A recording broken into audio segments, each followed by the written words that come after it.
OB.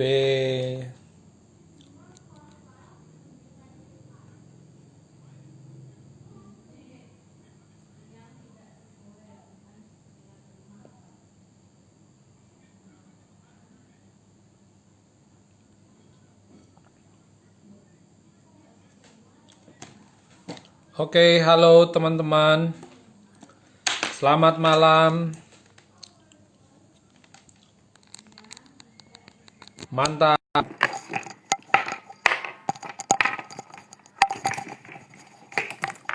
Selamat malam Pak Anton. Ada Susan, siapa lagi nih? Tapi kok suaranya nggak kedengaran ya?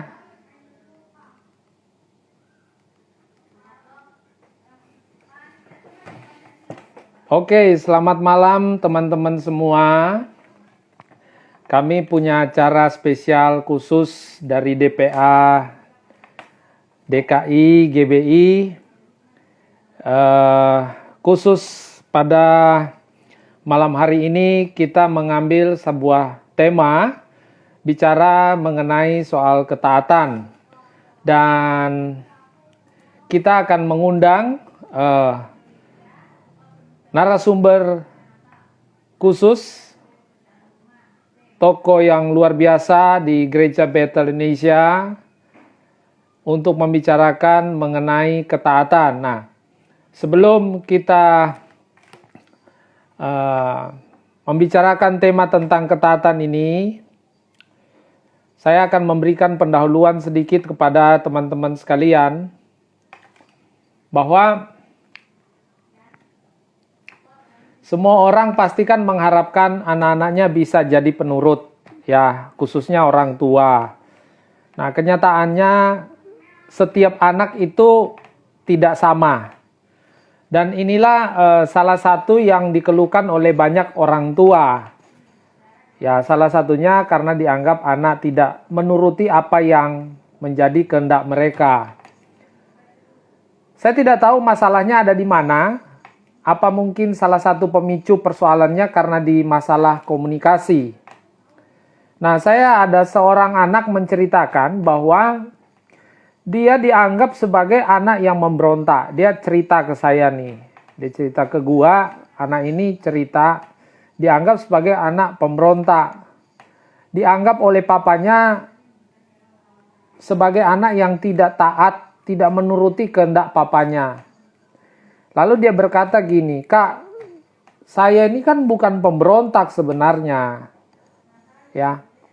Tapi ayah saya inginkan supaya saya itu sekolah Alkitab. Sedangkan saya maunya kuliah desain grafis." Nah, lalu dia tanya, "Menurut kakak, bagaimana? Bukankah papa saya yang memaksakan kehendaknya? Hanya ingin menuruti kemauannya, tapi mengabaikan isi hati dari anaknya sendiri."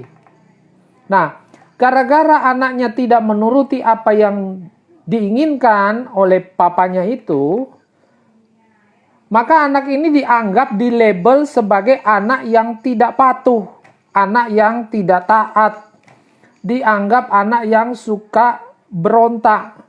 Bahkan papanya itu membanding-bandingkan anaknya dia dengan anaknya tetangga. Nah, ini jadi masalah buat anak-anak remaja saat ini. Tapi saya menyoroti juga melihat dari sisi papanya, ini bukan bicara penurutan, tetapi pemaksaan kehendak dari pihak papanya. Nah, disinilah dibutuhkan seni berkomunikasi, bagaimana peran seorang bapak atau seorang ibu untuk belajar memahami anak, dan bagaimana anak juga bisa memahami kehendak dan harapan dari orang tuanya. Pada prinsipnya tidak ada orang tua yang menginginkan masa depan anaknya itu suram. Ya, masa depan suram. Tapi setiap orang tua prinsipnya menginginkan anaknya itu ingin maju dan berkembang. Tapi di sisi lain, anak juga punya harapan supaya menuruti kehendaknya dia, Dan tentu apa yang dia turuti itu diharapkan juga bersumber dari firman Allah. Nah, oleh sebab itu dengan masalah ini saya akan mengundang Bapak Pendeta Rubin Adi selaku sebagai Ketua BPH, Ketua Umum BPH GBI Gereja Bethel Indonesia. Beliau juga adalah Gembala Sidang di GBI Bandung, kemudian selaku Ketua STT Karisma, dan beliau juga suami dari Ibu Dr. Randa Lenawati Tanujaja dan seorang ayah dari 3 putri yang dikaruniakan Tuhan, yaitu Jessica, Jovita, dan Joy. Tolong koreksi kalau saya salah mengucapkan profil dari Pendeta Dr. Rubin Adi. Nah, untuk tidak berlama-lama saya akan langsung mengundang Bapak Pendeta Dr. Rubin Adi, dan teman-teman bisa silakan juga menchatting, bertanya sambil kita diskusi. Silakan teman-teman bertanya. Saya mengundang dulu ya. Oke.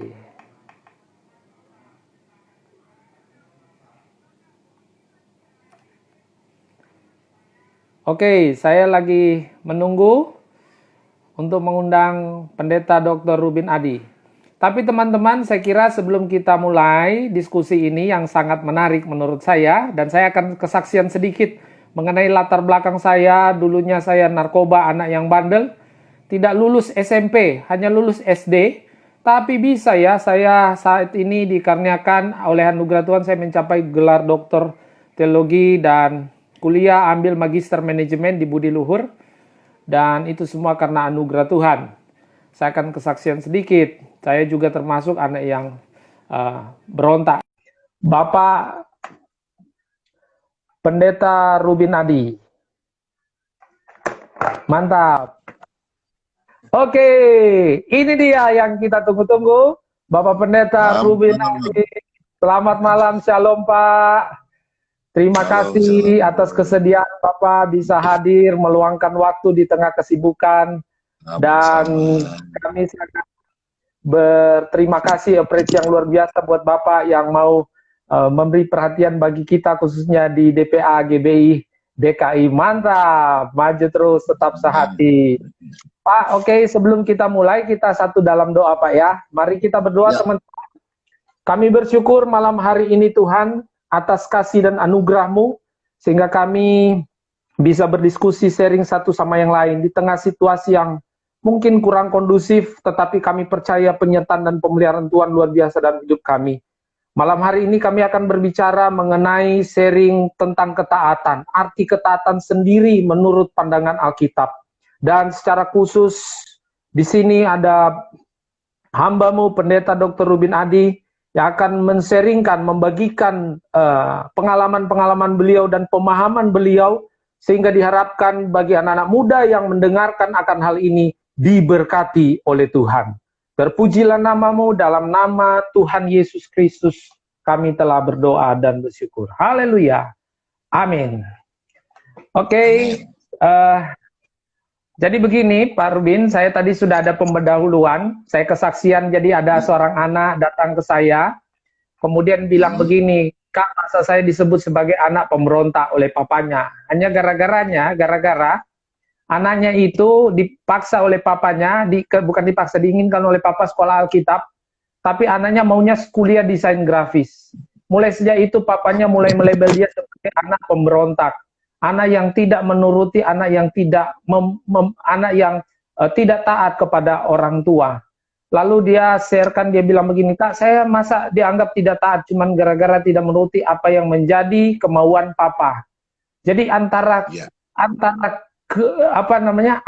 taat dan kehendak dari papanya. Nah, ini bagaimana ini persoalan, dan tentunya kita harus berbasis kepada Alkitab dan firman Allah, dan kami berharap pemaparan dari Pak Rubin sendiri bisa membuka cakrawala berpikir, khususnya bagi para orang tua dan para remaja atau anak-anak di GBI. Saya kira itu sebagai pendahuluan, silakan kita sharekan Pak Rubin. Ya, waktu dan tempat saya persilakan. Terima kasih buat waktu waktunya, senang sekali kita bisa berjumpa di dalam program ini. Menghormati orang tua adalah sesuatu yang sangat penting karena itu diajarkan di dalam Alkitab.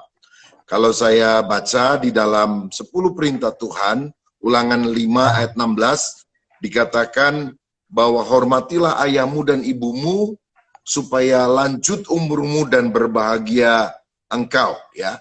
Jadi ini adalah perintah Tuhan, dan dari 10 perintah itu hanya ada satu perintah yang langsung berkaitan dengan janji berkat. Kalau kita menghormati orang tua, maka berkat Tuhan akan dilimpahkan. Nah, kita tahu bahwa Tuhan telah memberikan 10 perintah itu melalui Musa. Perintah 1, 2, 3, dan 4 mengatur hubungan kita secara vertikal kepada Tuhan. Lalu vertikal. 5, 6, 7, 8, 9, 10 mengatur hubungan relasi dengan sesama. Dan diawali dengan perkataan, jangan hormatilah ayahmu dan ibumu. Ya, kemudian ada perintah lain, jangan membunuh, jangan berzina, jangan mencuri, jangan berdusta, dan sebagainya. Tetapi kalau kita lihat dalam mengatur relasi dengan sesama, maka ini ditempatkan sebagai urutan yang nomor 1. Berarti sesuatu yang sangat penting yang Tuhan inginkan untuk kita taati di dalam kehidupan ini. Nah, memang saya mengerti bahwa nomor 1, kadang-kadang ada orang tua juga yang memaksakan kehendaknya kepada anaknya. Tetapi secara umum banyak orang tua itu ingin anaknya taat kepada orang tua supaya dia mengalami sesuatu yang baik menurut kacamata dari orang tua tersebut.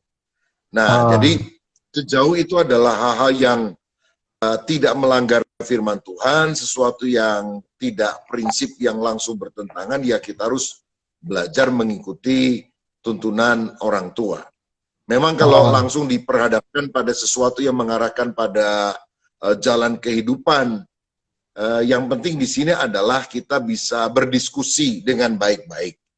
Karena mungkin apa yang dipikirkan oleh orang tua itu kita dengarkan dulu. Kenapa dia berpikir demikian?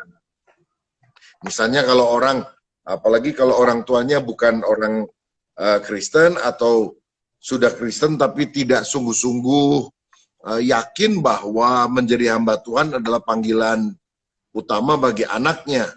Jangan-jangan orang tuanya juga takut, ini anaknya ini kalau jadi pendeta ya nggak makan ini ya, jadi boksubok. Jadi dia melakukan sesuatu yang tampaknya baik menurut kacamata orang tua tersebut. Tapi pada prinsipnya kita harus belajar mentaati orang tua.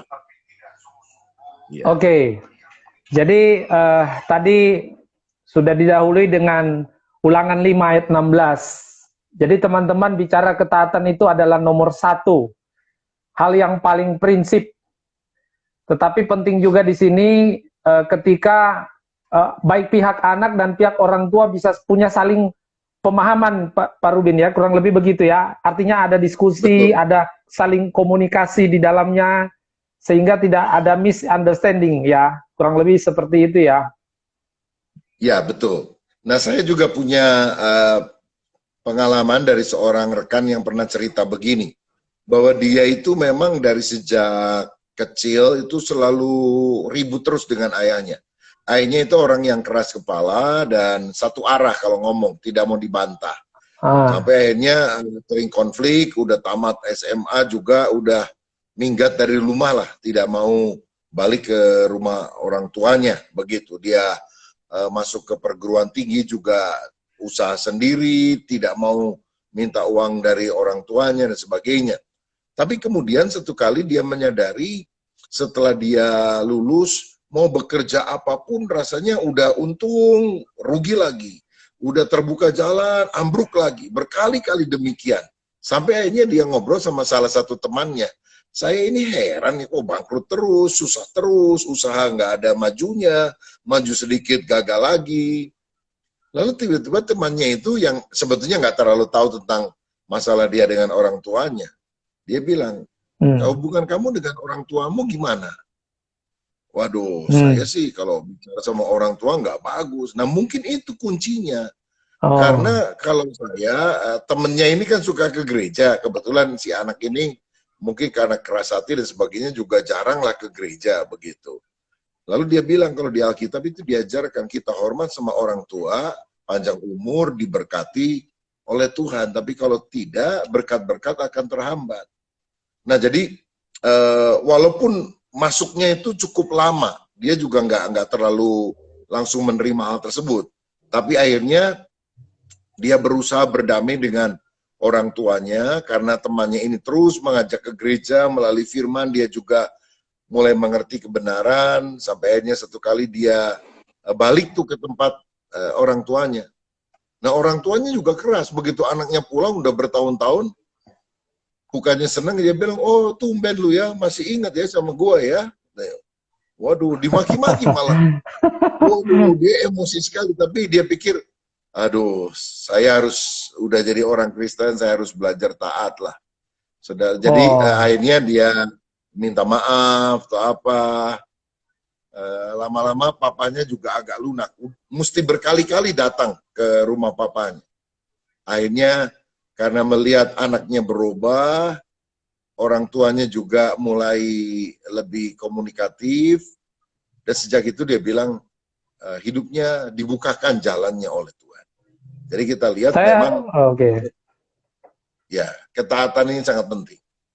Jadi saya nangkap apa yang disampaikan oleh Pak Rubin bahwa bukan soal masalah juga antara orang tua dan anak tidak menemukan titik tengah atau solusinya, tetapi anak belajar untuk mengalah dan merendahkan hati karena dia memikirkan masa depan sebab dia menyadari bahwa firman Tuhan berkata, berkat akan turun apabila memiliki sikap hormat dan taat kepada orang tua. Kurang lebih begitu, Pak Rubin ya. Ya, betul. Benar. Nah, jadi ada yang bertanya begini nih, seorang anak diberkati bukan karena mereka selalu berkata iya atau mengangguk-ngangguk gitu. Kepalanya, setiap apapun yang dikatakan oleh orang tua, tapi karena mereka menghidupi firman Tuhan yang diajarkan oleh orang tua. Nah, andaikan kalau bukan yang diajarkan oleh orang tua itu tidak bersumber dari firman, apakah dia harus taat kepada orang tua yang seperti ini? Ini bagaimana menyikapinya? Kita tahu bahwa orang tua itu kan wakil Tuhan di bumi. Dan orang tua, Ya, walaupun banyak orang tua yang belum kenal Tuhan, tapi dia betul. memberikan ajaran-ajaran moral yang baik. Istilahnya, tidak ada orang tua yang ingin mencelakakan anaknya sendiri. Ini secara general ya, Ya, secara ya, umum. Jadi betul. kita tentu harus belajar mengikuti apa yang diajarkan oleh orang tua, karena keteladanan orang tua itulah yang kemudian harus kita jadikan panutan, hal-hal yang baik terutama di dalam kehidupan ini. Sebab kalau kita tidak taat, maka mereka kan lebih pengalaman daripada kita. Kita akan Oh, lebih banyak ya, mengalami kerugian begitu betul. dalam hal tersebut. Oke, Pak Rubin, ini ada di dalam ayat yang saya baca, di Maleakhi 4 ayat 6. Maka ia akan membuat hati bapak-bapak berbalik kepada anak-anaknya, dan hati anak-anak kepada bapak-bapaknya, supaya jangan aku datang memukul bumi sehingga musnah. Nah, di sini terlihat bagaimana menyikapi ayat tersebut untuk implikasinya, relevansinya buat anak-anak muda saat ini. Kurang lebih seperti itu. Yaitu adalah firman yang terakhir dari perjanjian lama, dan Tuhan Ya, mengingatkan ketika hati Bapa tidak kembali kepada anak dan hati anak tidak kembali kepada Bapa, artinya tidak ada keharmonisan antara relasi orang tua dan anak, maka kutuk yang akan terjadi. Sehingga oh, kedua-duanya harus mengupayakan hal tersebut. Nah, cuma memang selama ini ada banyak pengajaran kan tentang hati ya, Bapa. ya, Bapak harus A, B, C, D. Tapi ingat, kita juga harus punya hati anak. Biasanya kita bilang, oh, oh itu pendeta nggak punya hati Bapak tuh. Ya, ini pemimpin nggak ya, punya hati Bapak. Ciri hati Bapak suka mentraktir saya. Ini jarang mentraktir. Misalnya begitu.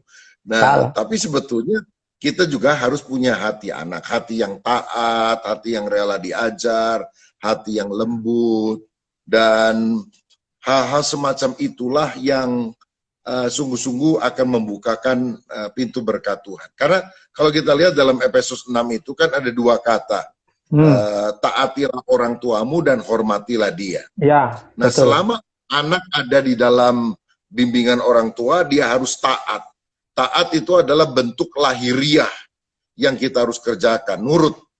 Tetapi harus dimulai dengan sesuatu sikap batin, yaitu hormat. Ya, kita punya respect kepada orang tua dan bentuk hormat adalah taat. Tetapi ketika seorang anak sudah menjadi dewasa, apalagi dia tidak lagi berada di dalam wibawa orang tuanya, maksudnya misalnya dia sudah menikah dan sebagainya, lalu orang tua bilang itu menantu lu, itu apa, istri lu atau suami lu, menantunya dia nggak bener nih, harus ceraiin dan sebagainya. Nah, tentu kita tidak bisa mentaati, walaupun kita tetap harus belajar menghormati. Nah, jadi yang penting yang mana, taat atau hormat? Tentu kedua-duanya. Ketaatan berlangsung ketika kita berada di dalam otoritas orang tua, tapi sikap hormat itu harus berlangsung sampai selama-lamanya, ya, dimulai dari respect. Nah, saya melihat remaja dan pemuda seringkali tidak bisa taat karena dia tidak ada respect di dalam hatinya kepada orang tua. Jadi misalnya saya ambil contoh begini, satu kali ada seorang anak masih kecil lompat-lompat di sofa, lompat-lompat begitu. Papanya bilang, nak jangan lompat-lompat, nanti sofanya rusak, duduk yang baik. Tapi dia lompat-lompat, marah papanya. Sekali lagi lompat-lompat, saya pukul kamu. Anaknya langsung duduk karena takut. Tapi dari wajahnya, seakan-akan dia berbicara, memang aku duduk, tapi di dalam hati aku tetap melompat-lompat. Nah, itu artinya taat, tapi tidak ada rasa hormat kepada orang tuanya, cuma lahiriah saja. Dan tentu kita tidak harapkan sedemikian. Oke, antara takut dan hormat jadi berbeda Pak Rubin ya. Takut karena ada ancaman fisik, tapi takut juga sebenarnya bisa bicara mengenai sikap hormat dari batin. Bukan karena takut seperti ibarat maling dikejar polisi ya, tetapi takut dalam arti sikap hormat. Kurang lebih begitu Pak Rubin ya.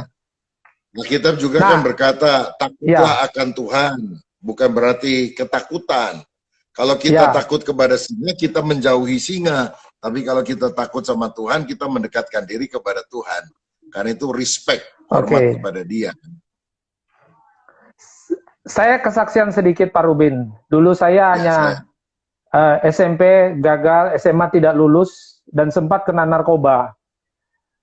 Saya bukan menyalahi orang tua, dan saya sudah mengasihi dan mengampuni orang tua, dan saya tidak perlu mengulang kembali cerita masa lalu, tetapi saya coba menyimpulkan setelah saya diterangi oleh kebenaran firman Allah, betapa pentingnya mengenai keteladanan orang tua dan kasih sayang atau perhatian yang diberikan kepada anak-anaknya.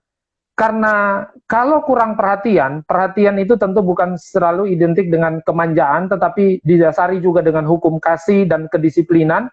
Tapi itu kurang saya konsumsi dalam kehidupan di masa saya kecil. Sudah begitu, saya tidak melihat ada role model atau keteladanan berbasis pada nilai-nilai ajaran Kristus yang saya lihat dari orang tua saya.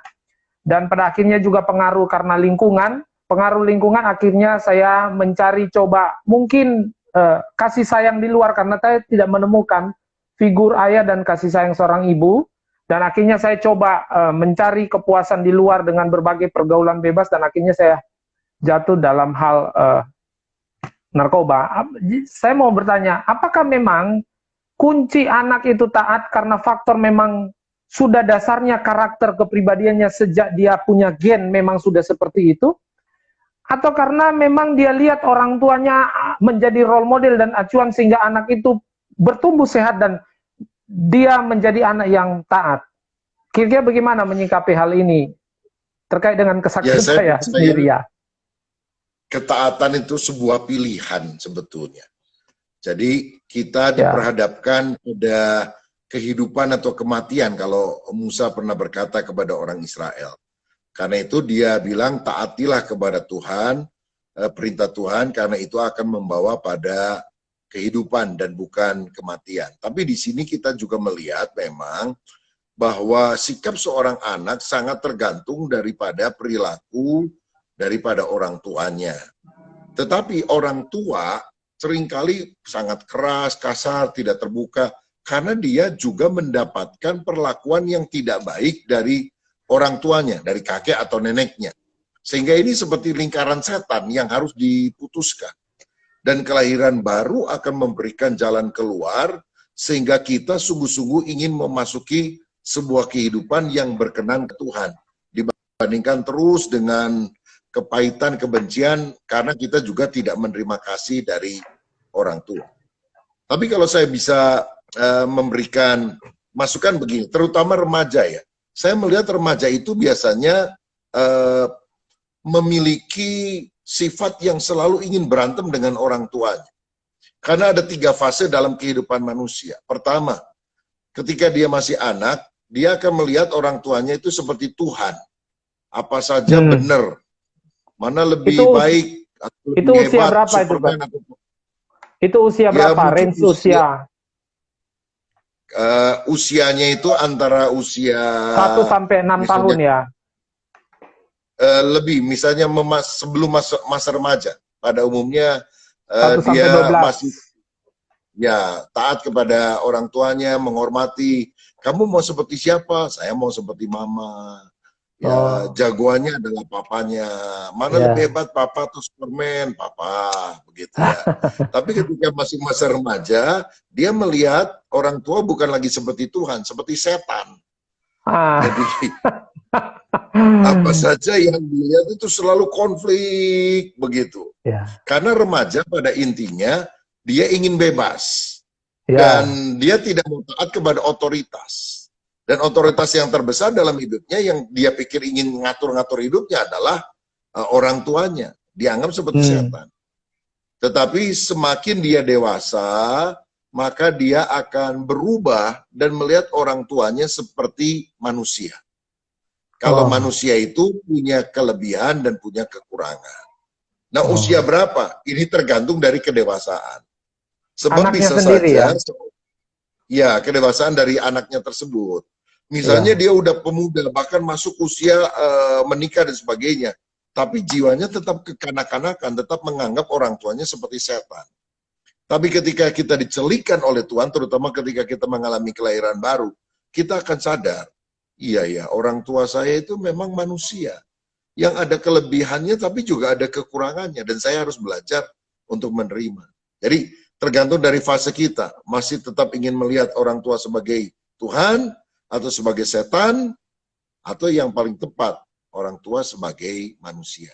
Di sanalah kita mencapai kedewasaan. Jadi kalau bicara fase, berarti sesuatu yang tidak mungkin terhindar. Pasti setiap keluarga atau orang tua dan anak pasti melewati fase ini. Kurang lebih begitu, Pak Rubin ya? Ya, terutama fase yang paling bahaya itu fase remaja. Fase remaja. Ada seorang psikolog yang berkata bahwa masa remaja adalah masa storm and stress, tofan dan badai. Ya gelisah terus, berantem terus. Tapi setelah melewati masa itu, masuk masa pemuda misalnya, mestinya dia lebih sadar bahwa orang tuanya ya ada baik, ada tidak baiknya, ada plus minusnya. Dan dia bisa terima orang tuanya karena dia juga sadar dirinya juga ada plus dan minusnya, begitu. Saya melihat ada satu pemahaman baru yang saya terima dari apa yang dipaparkan oleh Pak Rubin, yaitu berbicara mengenai fase ini jadi menarik, Pak. Maksud saya begini, jadi karena kalau fase ini tidak bisa dihindari baik oleh ayah dan anak-anak mereka, maka khususnya di fase remaja ini dibutuhkan adalah satu pendampingan, kurang lebih begitu. Nah, ini pendampingan seperti apa yang harus dilakukan? Bagaimana peran gereja, bagaimana peran pembina di gereja, bagaimana peran dari keluarga itu sendiri untuk melakukan pendampingan? Apakah mereka bisa memahami fase-fase ini? Saya khawatir kalau mereka tidak memahami, mereka tidak bisa menahan kesabaran. Justru akan kehilangan kesabaran dan mereka hanya berhenti pada fase remaja itu sendiri dan terjadi kekeosan. Kurang lebih begitu. Ya, ini mohon pemaparan gitu. Nah, itu sebabnya memang keduanya harus mengalami pembaharuan dari Tuhan. Dan betapa bersyukurnya kalau kita bisa mengenal Tuhan baik dari sudut orang tua maupun dari sudut anak. Karena ketika kita mendengar firman, mengikuti seminar-seminar tentang mendidik anak dan sebagainya, pemikiran-pemikiran baru yang berdasarkan firman Tuhan kita dapatkan. Kalau tidak kan tetap akan berkeras sendiri begitu dengan kemauan kita, dan tentu itu akan mendatangkan relasi yang tidak baik antara orang tua dan anak. Nah, jadi ini sesuatu yang harus diupayakan oleh orang tua untuk mendekatkan diri kepada Tuhan. Saya ingat begini, prinsip Kristen yang utama adalah hukum salib, vertikal dan horizontal. Hubungan kita dengan Tuhan itu harus baik, baru kemudian hubungan kita horizontal itu menjadi baik. Sebetulnya kehidupan kita itu harus ditandai dengan membangun hubungan. Sebab kalau kita tidak bisa membangun hubungan dengan Tuhan pertama-tama, maka hubungan kita dengan sesama, terutama dengan orang tua akan kacau. Dan orang tua juga perlu mengalami kelahiran baru sehingga dia bisa mendidik anaknya dengan baik. Jadi ada balance lah untuk keduanya. Oke, jadi teman-teman remaja sekalian yang telah mendengar diskusi ini dan para orang tua yang hadir, saya kira ini ada satu nasihat penting yang kita hasilkan dari diskusi dengan Bapak Pendeta Dr. Rubin Adi, bahwa pentingnya membangun yang namanya persekutuan. Core bisnisnya adalah persekutuan kita dengan Tuhan itu sangat menentukan dampak buah kita terhadap sesama. Jadi dalam kata lain, kalau misalkan kita kehilangan persekutuan dengan Tuhan, orang yang baik di sekeliling pun akan jadi salah walaupun mereka benar. Kurang lebih begitu Pak Rubin ya? Ya, betul. Memang ada fase-fase yang tadi saya jelaskan yang harus dilalui dalam kehidupan. Saya punya 3 orang anak perempuan. Sekarang mereka sudah dewasa. Tapi pada masa remaja, waktu mulai pacaran atau mulai bergaul dan sebagainya, itu juga kadang-kadang ada konflik-konflik karena apa yang kita anggap, saya atau istri saya anggap baik tidak diterima dengan baik oleh anak. Tapi setelah melewati fase tertentu mereka sadar bahwa oh iya yang dipikirkan oleh orang tua itu benar. Nah, di sini harus belajar menahan emosi. Jadi kalau anak kan kita reward and punishment lah, kita bisa lakukan. Tapi kalau sudah remaja itu nggak bisa seperti itu. Lebih demokrasi ya. Harus diajak dialog, betul. Dialog. Harus ngobrol, dialog, tukar pikiran. Dan kalau orang tua bisa menganggap anak sebagai teman, itu akan membuka jalur komunikasi yang baik. Jadi saya ingat begini, bahwa anak itu belum jadi orang tua.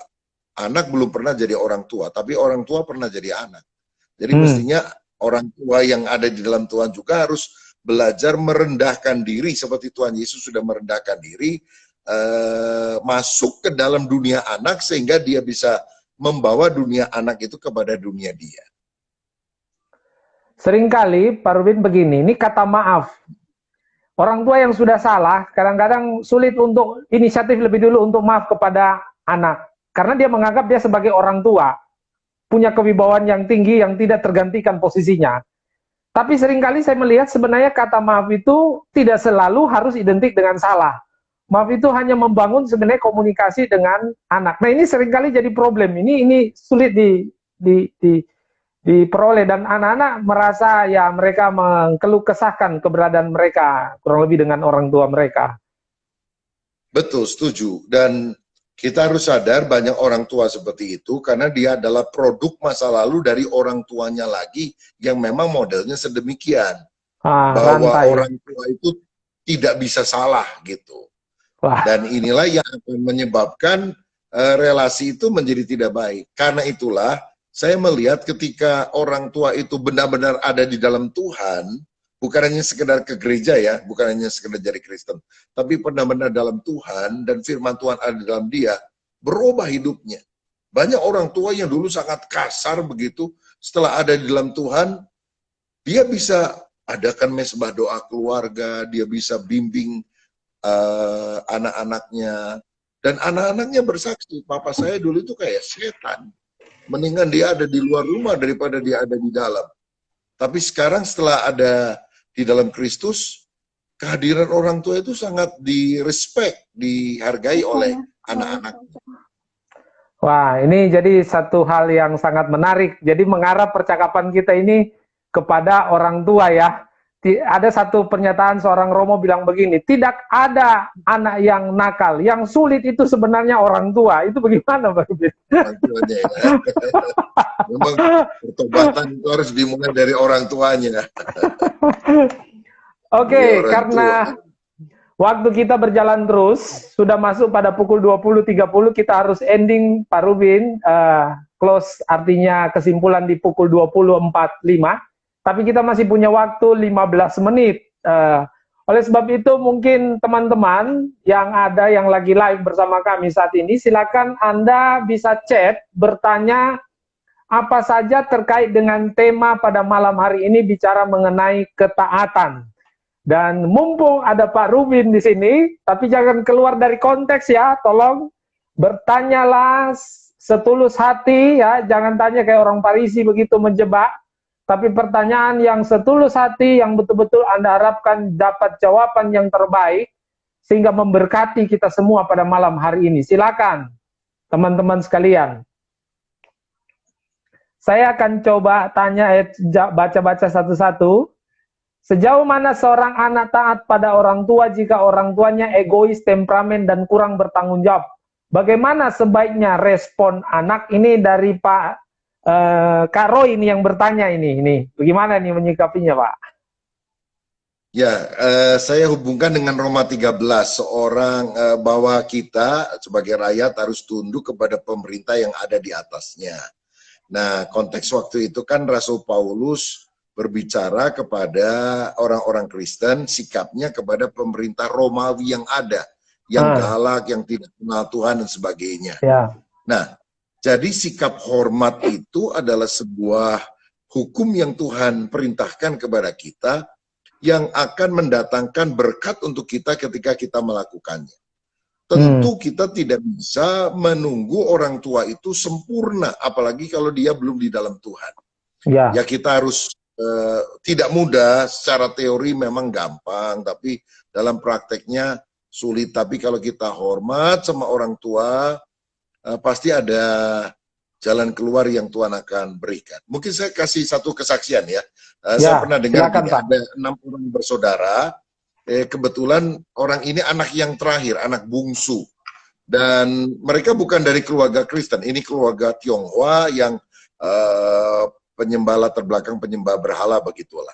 Nah, ketika anak yang bungsu ini bertobat percaya kepada Yesus, mereka biasanya pada hari Sinja, malam tahun baru Imlek itu datang kepada orang tuanya dan semuanya harus, istilah orang Tionghoa, pai, sujud, menyembah kepada orang tua.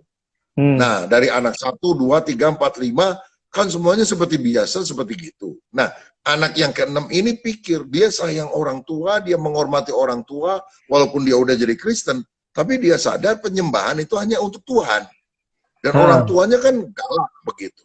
Jadi dia pikir gimana caranya, dan kakak-kakaknya juga udah lihat, ini kurang ajar nih, enggak, setelah dia jadi Kristen.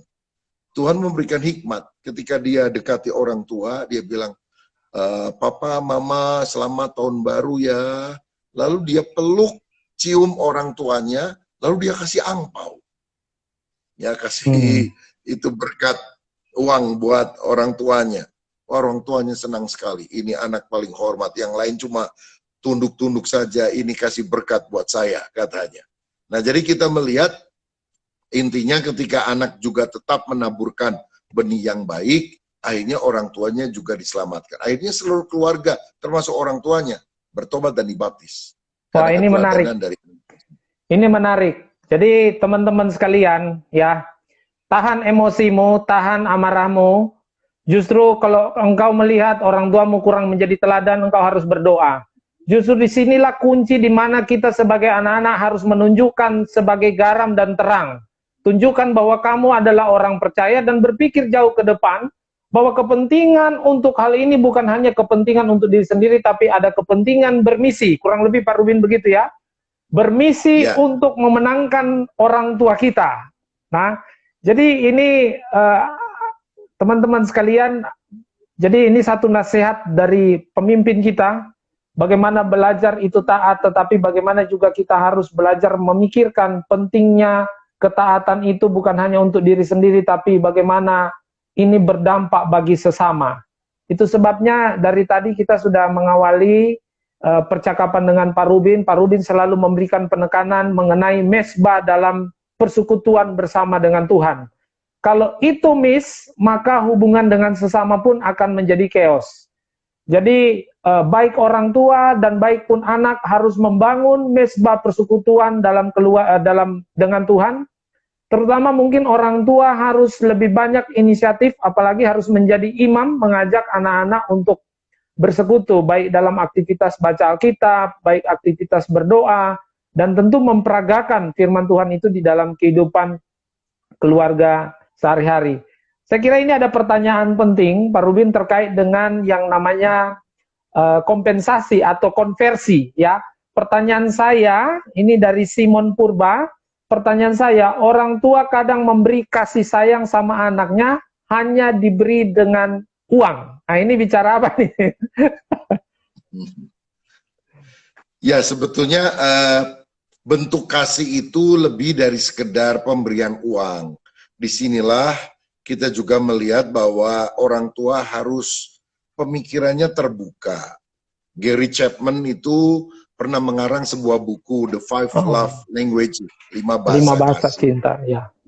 Dia mulai dengan love is a verb.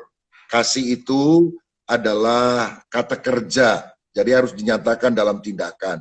Pertama melalui word of affirmation, jadi melalui perkataan kasih.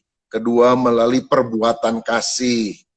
Yang ketiga melalui pemberian kasih. Nah, kalau kasih duit dan sebagainya pemberian kasih. Hadiah. Yang keempat melalui sentuhan kasih. Yang kelima melalui waktu yang berkualitas, quality time. Wah, jadi kasih itu harus dinyatakan di dalam 5 hal ini. Kalau orang tua cuma memberikan uang, berarti dia sebetulnya belum mengerti bahwa kasih itu harus dinyatakan di dalam 5 wujud yang berbeda. Jadi betapa syukurnya kalau kita ini ada di dalam Tuhan, mengerti kebenaran, wawasan kita akan jauh lebih luas, dan kalau orang tuanya itu mengalami perubahan, pertobatan, anak-anak juga akan demikian. Jadi teman-teman, tadi paparan yang sangat menarik. Pak Rubin mengutip dari Gary Chapman mengenai 5 bahasa cinta atau 5 bahasa kasih. Tadi bicara mengenai kata-kata yang berkualitas atau memberikan apresiasi. Kita sebagai orang tua harus punya quality time, begitu ya. Lalu kita juga harus memberikan ada surprise, hadiah tadi. Lalu ada sentuhan fisik, ya. Bahasa kasihnya harus diwujudkan dengan hal seperti itu, dan bagaimana kita sebagai orang tua yang terus melayani, pakai filosofi melayani kepada anak-anak. Ini ada pertanyaan lagi. Mengapa, ini dari Yuda, mengapa seringkali anak susah menganggap orang tuanya sebagai teman, sehingga anak hanya sekedar taat tetapi tidak hormat dan tidak terbuka dengan orang tuanya? Ya, memang kadang orang tua juga kan sifatnya kaku, dan mungkin karena terlalu banyak kesibukan sehingga dia agak cuek kepada anaknya. Tetapi saya percaya begini, anak harus tetap berusaha merapat kepada orang tua. Salah satunya adalah coba kita lakukan pendekatan lewat humor, ya. Jadi kan biasanya kalau anak-anak suka humor-humor sama temennya di sekolah dan sebagainya. Nah, coba kepada orang tua juga jangan terlalu kaku, tapi belajar humor. Nah, usaha ini nggak langsung bisa, tetapi kalau kita terus menabur, ya mulai ngobrol sama orang tua, bisa kok, suasana itu bisa lebih cair. Dan saya merasa bahwa bersama dengan orang tua itu adalah sesuatu yang akan membahagiakan. Jadi begini, mungkin saya bisa memberikan sedikit kesaksian. Kalau anak masih kecil, dia ada di rumah orang tua. Tapi orang tua kalau sudah lanjut umur, dia harus dipelihara oleh anak. Nah, saya tinggal bersama dengan keluarga tentunya. Tapi kemudian sekian puluh tahun yang lalu itu ayah mertua saya meninggal, lalu kemudian mama mertua saya punya rumah sendiri yang besar. Tapi dia merasa kesepian di sana. Akhirnya setelah dibujuk-bujuk oleh istri saya, dia mau tinggal bersama dengan kami. Belasan tahun dia tinggal. Dan mertua saya itu orang yang puji Tuhan, dia seorang wanita Kristen yang saleh, selalu rajin baca Alkitab, meninggal dalam usia 90 tahun lebih, panjang umur. Saya ingat pada waktu setelah meninggal, kami menguburkannya, keluarga dari istri saya itu 9 bersaudara. Dia datang, lalu kakaknya salah satu ngomong begini, Rubin terima kasih ya, kamu sudah pelihara mama sekian belas tahun. Kita aja kadang-kadang cuma visit kunjungan sesekali. Tapi kalian selalu pelihara, lagi susah, lagi sakit, lagi apa dan sebagainya. Terima kasih. Tapi saya bilang, maaf ya, saya tidak bisa menerima ucapan terima kasih. Karena buat saya merawat orang tua itu bukan jasa seorang anak. Itu adalah kewajiban seorang anak. Dan saya bersyukur karena saya bisa merawat orang tua sampai dia dipanggil oleh Tuhan. Karena saya yakin kalau kita merawat orang tua, mengasihi orang tua, janji Tuhan terbukti, panjang umur dan berbahagia. Dan kalau kita bisa camkan itu dalam hidup kita, saya yakin jalan-jalan yang tertutup, ada saja jalan keluar yang Tuhan buka. Karena ini adalah sebuah hukum yang Tuhan telah tentukan sendiri. Hormatilah ayahmu dan ibumu, supaya lanjut umurmu dan berbahagia engkau. Oke, ini nasihat yang paling menarik dan penting, teman-teman sekalian. Ya, terlepas dari orang tuamu baik atau buruk dalam perspektif atau sudut pandang kamu sendiri, prinsipnya kita harus menghormati orang tua. Kita harus menjaga, merawat mereka dikala mereka sudah menjadi usia lanjut. Tidak ada alasan apapun. Dan ini sebuah nasihat tadi dimulai dari kitab suci, dari Ulangan yang disampaikan oleh Pak Rubin, Ulangan 5 ayat 6. Hormatilah orang tuamu karena dari situ adalah sumber berkat. Jadi kalau kamu tidak punya sikap ketaatan, ketulusan hati, penundukan, hormat kepada orang tua, dengar-dengaran, maka berkat itu kurang lebih bukan Tuhan tidak mau memberikan, tetapi untuk apa juga Tuhan memberikan berkat kepada orang-orang yang toh juga akan merusak kepercayaan apa yang diberikan Tuhan kepada dia, justru akan membawa dia semakin lebih dibinasakan. Kurang lebih begitu Pak Rubin ya. Jadi sebagai anak, kalian harus belajar untuk taat karena dari situ sumber berkat. Saya coba baca di dalam Amsal, saya ingat Amsal 1 ayat 6 sampai Amsal 1 ayat 8 sampai 9. Hai anakku, dengarkanlah didikan ayahmu dan jangan menyia-nyiakan ajaran ibumu. Sebab karangan bunga yang indah itu bagi kepalamu dan suatu kalung bagi lehermu. Nah, ini menarik sekali dan saya baca juga dari Amsal 3 ayat 1 dan 2, tadi Pak Rubin sudah menyampaikan, hai anakku, janganlah engkau melupakan ajaranku dan biarlah hatimu memelihara perintahku, karena panjang umur dan lanjut usia serta sejahtera akan ditambahkan kepadamu. Ya, jadi saya kira teman-teman, kita tidak punya alasan lagi untuk mengatakan bahwa orang tua begini, orang tua begitu. Tetapi kita belajar untuk mengalah dan tetap setia dan taat kepada orang tua. Tentu melihat dari firman Tuhan yang ada, jangan sampai juga bentrok. Makanya sumber mesti sama Pak Rubin ya. Orang tua dan anak mesti punya sumber dari firman Tuhan. Kalau sumbernya berbeda, pasti filosofinya berbeda ya. Ya. Tapi satu hal yang penting juga adalah charity begins at home. Kebajikan itu berasal dari rumah tangga. Jadi kita harus membangun relasi yang baik di dalam keluarga. Pelayanan itu bagi seorang anak pertama-tama tidak ditentukan di dalam gedung gereja. Pelayanan itu harus dilakukan pertama-tama di dalam keluarga. Jangan karena konflik berantem di rumah, maka kita nggak betah di rumah, maunya pelayanan di gereja. Nanti bikin kacau juga di gereja itu. Ya, bikin kacau. Jadi pelarian, Pak ya. Iya.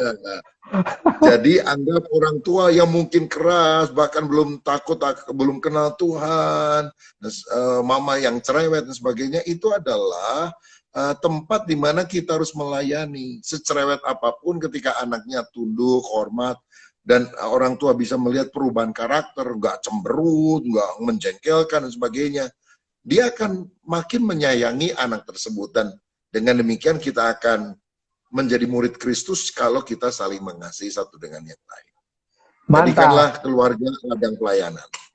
Oke, jadi kuncinya Pak Rubin tentu sebagai orang tua dan pemimpin, saya juga sebagai orang tua akan terus menjadi teladan, berusaha menjadi role model dan teladan bagi anak-anak kita. Kita akan selalu tepat janji, apa yang kita janjikan kita harus penuhi karena kita sudah berjanji, dan itu salah satu tolak ukur untuk kita menjadi role model bagi anak-anak kita. Tetapi dari pihak remaja dan teman-teman sekalian, ya, tadi Pak Rubin memaparkan kata kunci mengenai fase.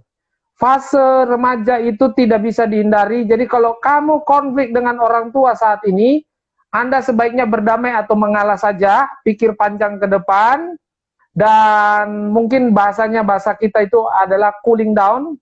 Dan memang kadang-kadang tidak ada solusi ya Pak Rubin ya, karena sama-sama benar, sama-sama keras. Ini yang susah ini. Mengalah itu bukan kalah, mengalah itu indah.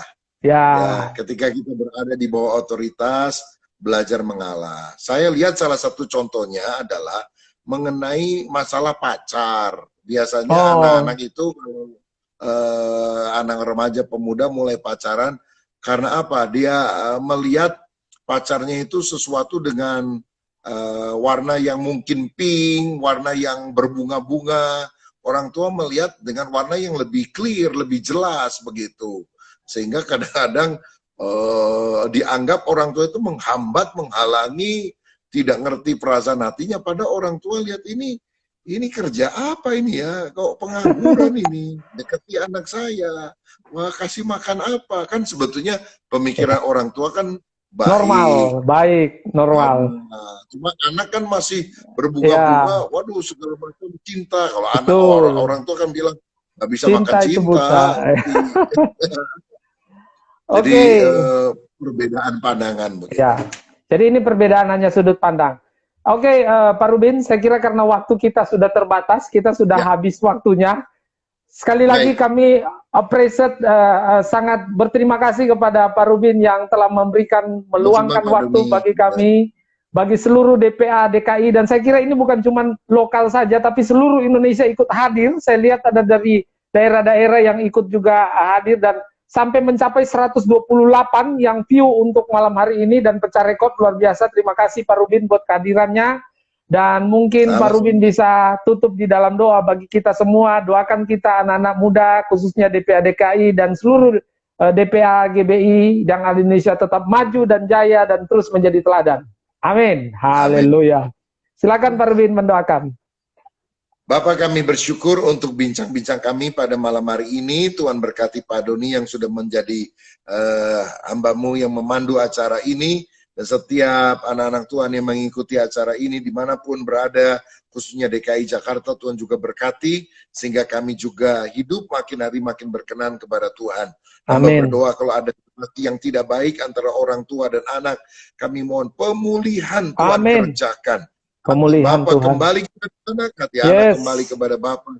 Ya. Kami mengalami damai dan sukacita. Amin. Terima kasih Bapak. Kami juga mohon agar Tuhan pimpin sehingga wabah virus corona ini bisa segera Tuhan bisa berakhir. Kami bisa kembali beribadah seperti sedia kala oleh karena anugerah pimpinan Tuhan. Dalam nama Yesus, berkat-Mu atas kami semua. Amin.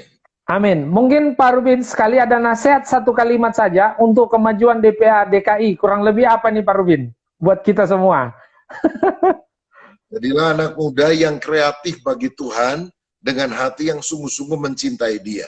Saya percaya mengasihi Tuhan adalah kunci utama untuk kita dipakai Tuhan luar biasa. Oke, itu nasihat buat kita semua ya. Mengasihi Tuhan dengan sungguh-sungguh dan tetap kreatif untuk mengembangkan kemajuan pelayanan DPA GBI DKI. Terima kasih Pak Rubin sekali lagi, dan acara ini sudah berakhir, dan terima kasih buat seluruh teman-teman yang ada yang mengikuti acara ini. Selamat malam, Tuhan Yesus Selamat malam. memberkati. Shalom. Shalom. Salam sehati. Salam sati.